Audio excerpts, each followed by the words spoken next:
Bismillahirrahmanirrahim. Assalamualaikum warahmatullahi wabarakatuh. Saja nak live petang-petang sempena semua orang pun memang orang kata berhubung dengan dunia luar melalui skrin, okay? Dalam apa orang kata saat-saat yang bersejarah lah ni kan. Kalau saya dah 30 tahun lebih tak pernah lagi lah pengalaman ni, so kira bersejarah lah untuk saya. Kan? Okay, so hari ni saya nak share sikit sebab semalam bila scroll-scroll Facebook kan ramailah yang macam kata apa, cakap macam mana ni nak mula kerja kat rumah, boleh ke, rasa tak confident. Lepas tu hari ni pun ada yang macam-macam lah kan, cabaran-cabaran tu sebenarnya benda tu memang tak dinafikan lah, cabaran tu memang ada. Alhamdulillah lah, mungkin background saya sikit. Sebelum ni saya Alhamdulillah clear. Okey, sebelum ni saya pernah bekerja 8 tahun dan 5 tahun tu adalah jadi ibu bekerja lah. Bila ibu bekerja sama lah kot kan, kerja apa pun. Macam saya kerja memang 7 sampai 3 petang lah officially, tapi biasanya memang hantar anak orang paling awal, ambil anak antara yang akhir jugalah. Kat pukul 6 lebih baru ambil, biasalah kan. Okey, lepas 5 tahun tu saya resign dan saya bekerja dari rumah. So dari segi pengalaman tu adalah dua-dua, macam mana kita bekerja keluar bekerja dengan kita bekerja di rumah. Dia memang ada perbezaan yang sangat ketara. Cuma pengalaman saya dua-dua tu sebenarnya memang kita boleh handle je. Okay, cuma sementara nak adapt. Itu je. Okay. So saya nak kongsikan tips, apa bukanlah tips sangat pun daripada pengalaman lah. So kalau sudi share lah video ni, mungkin ada kawan-kawan yang nak start working at home sempena dengan COVID-19 ni kan, ataupun mungkin boleh tag ke kawan-kawan yang mungkin perlukan pengisian ni, perlukan sharing ni. Okay, so yang pertama, benda yang pertama yang penting sebenarnya, bila kita kerja kat rumah, kita kena orang panggil apa, memang mindset kita adalah kita bekerja. Okay, kita bekerja macam kita pergi kerja dekat pejabat. Kalau kita fikir kata kita duduk kat rumah, kita suri rumah, dia memang kita akan jadi kita punya style kita fikir tu automatik akan tukar. Akan jadi macam nak relax, nak rehat, asyik nak leisure, tak boleh nak fikir benda-benda yang berat sangat. Dia akan jadi macam tu. So kita bila kita kata bos kita bagi kebenaran bekerja dari rumah, so memang kita kena fikir kita adalah bekerja, cuma tukar tempat je. Okay? Kita bekerja di rumah. Tempat kerja je bertukar. Okay, then apa yang perlu kita apa orang kata set dulu sebelum kita mula kerja adalah kita kena orang panggil apa ni, kena ada jadual sebenarnya. Okay, kalau macam kata kita pergi ke tempat kerja pun kita macam biasa kan, ada certain kerja yang ada rutin je kan. Pagi biasa buat mungkin ada meeting pagi ke, ataupun ada time untuk submit report, ada time untuk rehat, ada time untuk semua kan ada kan dia punya ni kan. Dan kita pun tahu okay, hari Isnin kita akan buat apa, hari Selasa. Okay, sama juga sebenarnya bila kat rumah kita kena ada jadual. Okay, dan jadual kita tu adalah jadual yang include sekali dengan aktiviti harian. Macam tu. So jadual dia lebih, orang kata apa, lebih besar lah. Dia punya jadual dia tu maksudnya dia sebenarnya sama je. Kalau macam kita keluar bekerja, biasanya kita akan spend masa mungkin sejam ke 2 jam dekat jalan raya, 1 jam pergi makan tengah hari dan sebagainya, dan mungkin ada urusan-urusan luar, so mungkin 3-4 jam tu kita kat luar. Bila kita bekerja kat rumah, memang kita rasa macam masa kita akan pendek untuk bekerja sebab kena handle anak dan sebagainya kan. Tapi sebenarnya kita dah jimat masa tak keluar. So masa yang kita tak keluar tu sebenarnya kita boleh shift untuk buat benda yang kat rumah. Mungkin buat kerja rumah ataupun layan anak. So dia sebenarnya pengurangan masa tu taklah terlalu banyak kalau kita plan. Macam tu. Okay. So okay setakat ni kalau ada nak share apa-apa, nak tanya tu tak adalah apa-apa sangat kan. boleh komen Okay, so yang tu yang pertama kena ada jadual. Jadual tu pula bagusnya ada jadual anak sekali. Okay, macam tadi saya dah duduk dan buat jadual untuk anak. So kita selarikan jadual anak dengan jadual kita. Okay, jadi macam time anak tidur, maksudnya itu adalah time quality kita. time anak, time kita spend time dengan anak, itu kita buat kerja yang sambil-sambil. Boleh orang kata apa, boleh ada give and take dengan anak lah. Okay, lepas tu mungkin kalau anak yang dah besar ada screen time, so kita pun boleh buat benda yang lebih fokus. Macam tu lah lebih kurang.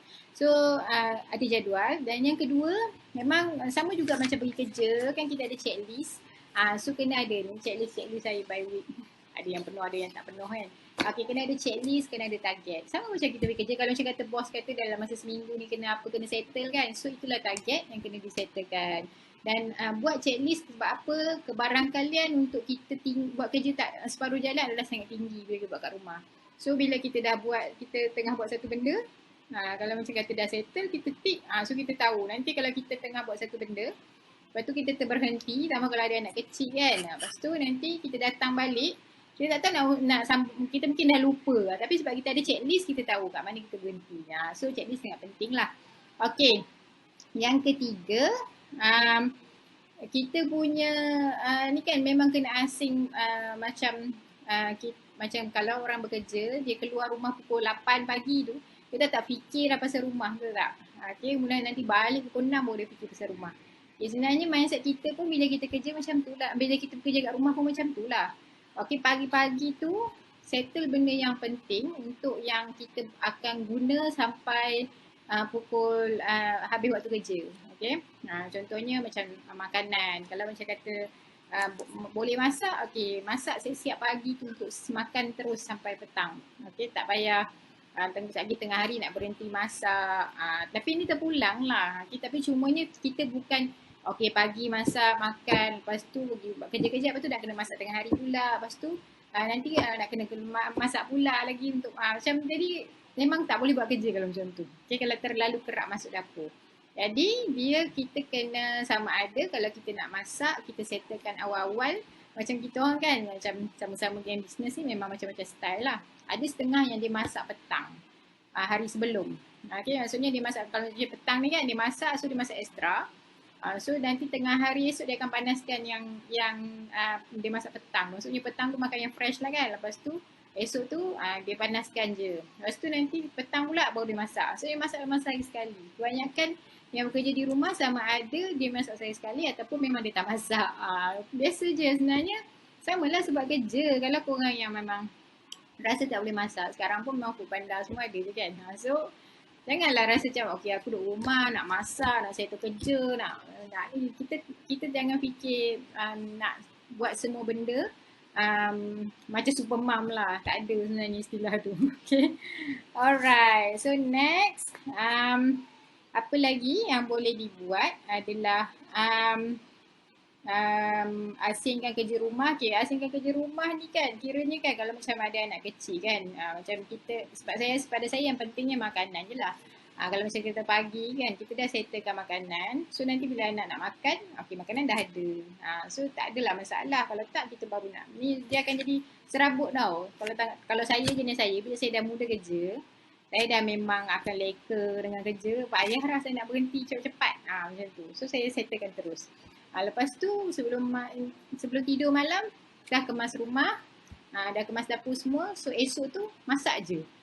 Dia akan jadi cycle macam tu lah. Tambah kalau macam sekarang kan ramai suami isteri yang ada yang suami cuti kan, so lagi sepatutnya benda tu lagi boleh apa orang kata sama-sama kurangkanlah beban tu kan. Okay. So yang seterusnya adalah kita jangan fikir nak nak rasa macam nak jadi super mom lah. Semua benda nak settle sendiri. Okay, anak nak jaga sendiri, lepas tu makan nak masak, lepas tu nak kemas rumah, nak TikTok. Dia sebenarnya kan kalau kau bekerja kat rumah memang akan dia je ada yang bersepah, kawasan yang anak boleh sepahkan. Sebab kalau macam korang tak boleh nak tengok anak sepah, kerja-kerja nak sapu, yang sapu memang tak kerja lah. Okay. Dia anak biasa kan sepahkan satu tempat. Dia nak buat apa-apa kat situ je. Okay. Dia ada cara jugalah nak handle anak. Tengoklah nanti maybe next day ke, nanti saya share tips. Yang biasa saya buat lah kalau macam nak handle anak kan. Okay.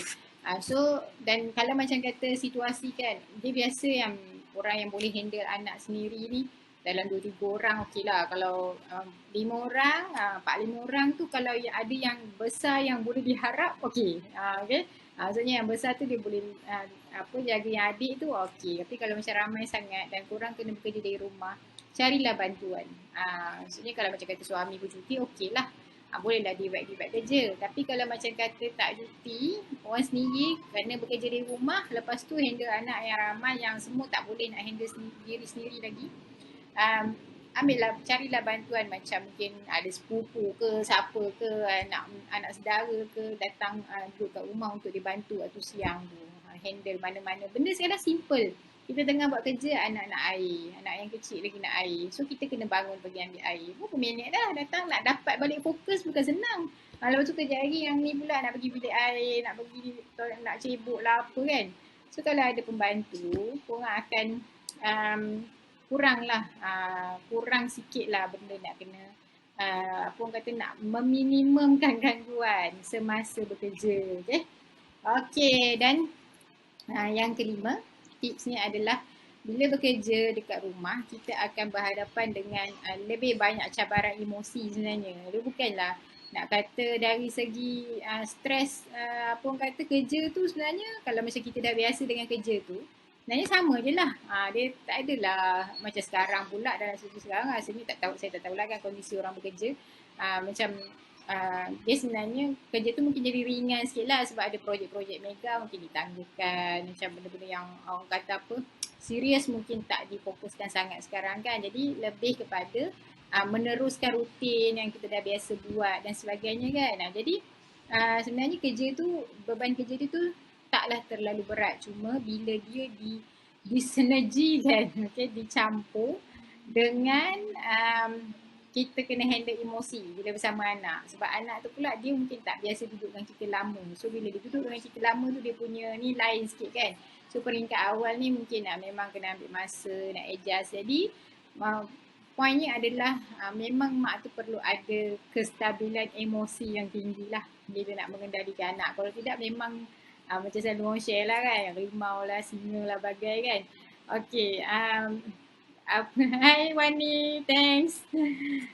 Terinspirasi. Alah, biasa je Wani. Kalau semua orang pun sebenarnya boleh. Macam ni kan sekarang tiba-tiba ramai orang kena working at home kan. Sebenarnya bila kita dah start buat tu, okey je. Wani pun boleh je. Sebab dia satu benda yang tak jadi budaya kot. Tak jadi budaya sangat. Kalau ikut sebenarnya dulu pun mak-mak kita ramai je working at home mom.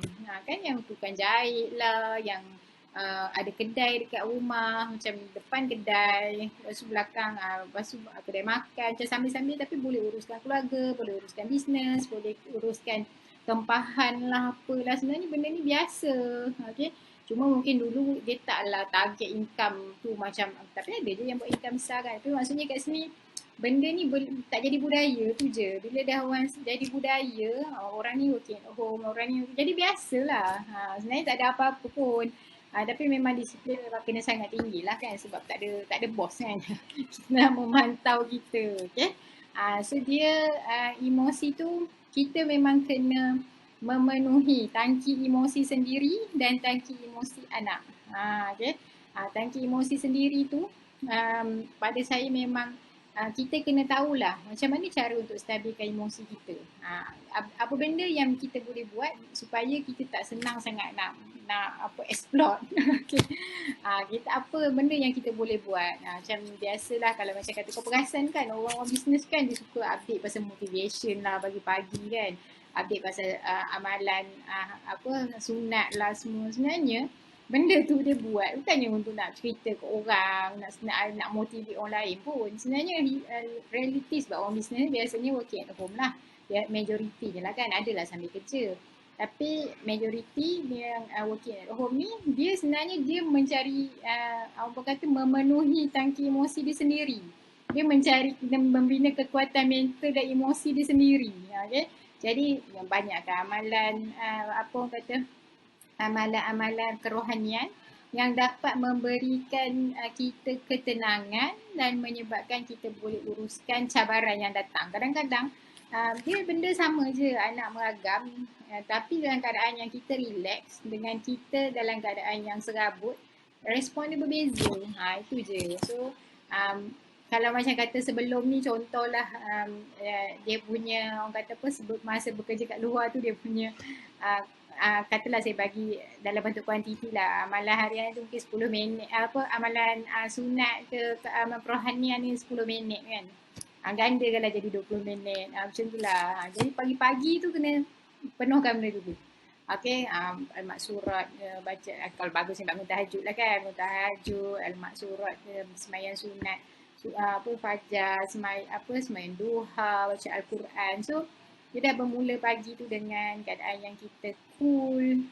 So macam bila datang cabaran tu dia lain sikit lah cara kita respon. Okay, kemudian tengah hari ke petang nanti kita dah bila dah low energy tu top up balik. Gitulah. Okay. So macam tu lah basically bila kita bekerja dari rumah ni sebenarnya dia apa-apa dia bergantung pada head macam mana kita fikir. Kalau kita fikir nak rumah kemas, nak ada anak-anak duduk diam, nak kerja apa orang kata nak makan TikTok semua complete, memang kerja akan jadi nombor 2. So mind kita lah, head kita fikir apa, kemudian hati kita macam mana. Kalau macam kata kita nak pada kesempurnaan semua memang akan menyebabkan stres balik kat kita. So kita buatlah yang terbaik dalam kondisi yang kita ada, dan memang hari-hari kita akan ada fail, sama ada kita fail dalam kerja kita ataupun mungkin fail dalam uruskan anak ataupun uruskan rumah. Tu dah jadi 3 benda dah tu kan. Okay, memang akan ada fail kat sana sini, tapi bila kita everyday kita adjust untuk improve, dan kita akan boleh nampak lah progress kita akan lebih baik lah daripada sebelum tu. Okay, tu sahaja yang saya nak sharekan. Okay, boleh komen lah dapat sesuatu tak daripada sharing ni. Okay, ada yang dapat sesuatu, semoga apa yang saya kongsi ni bolehlah memberikan orang kata satu idea lah macam mana nak manage. Dan macam sekarang ni mungkin ada yang time-time macam ni kan, anak tak nak tidur lah apa kan. So memang sebab tu kata jangan, tak payah nak jadi super mom sangat, tapi carilah bantuan, macam orang lain bantu dan sebagainya. Mungkin boleh gunakan bantuan macam ni, Sleepy ni nak bantu tidurkan anak kan, ni spray je dekat bantal, memang tidur, insyaAllah anak tidur, kecuali lah memang kebal semua kan. Biasanya tidur lah, jarang sangat lah tak tidur. Kita pun bila dah malam dah penat sangat, spray ni kita akan lebih mudah tidur dan dapat deep sleep. Dia aromaterapi, spray je. Ada bantal pula nak tunjuk, dia spray macam ni. Nampak tak? Okay. So, dah spray ni kan saya tak tidur. Itu saja. So, harapnya dipermudahkanlah semua yang apa orang kata tengah adapt dengan suasana baru, pengalaman baru untuk anda. Saya pun sebenarnya dulu saya mula-mula dengan macam ni lah, seminggu kita cuti ke apa kan. Lama-lama rasa macam boleh je kerja kat rumah. So dan mulalah plan untuk resign. Okay, gitulah ceritanya. Okay, itu saja. Okay, jumpa lagi insyaAllah. Bye. Assalamualaikum.